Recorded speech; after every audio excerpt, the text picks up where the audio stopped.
Бит должен. Бит.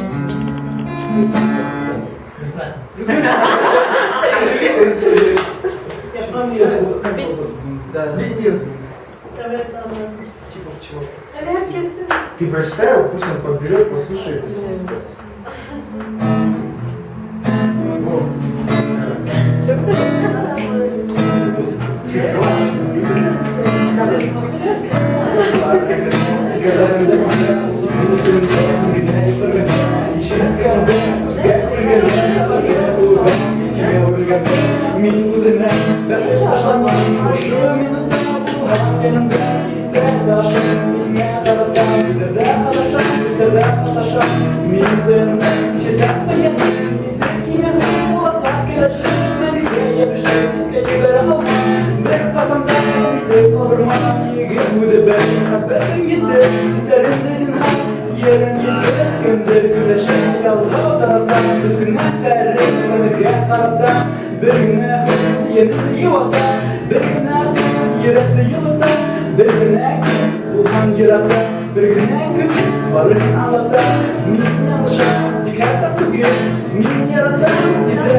Abdurrahman,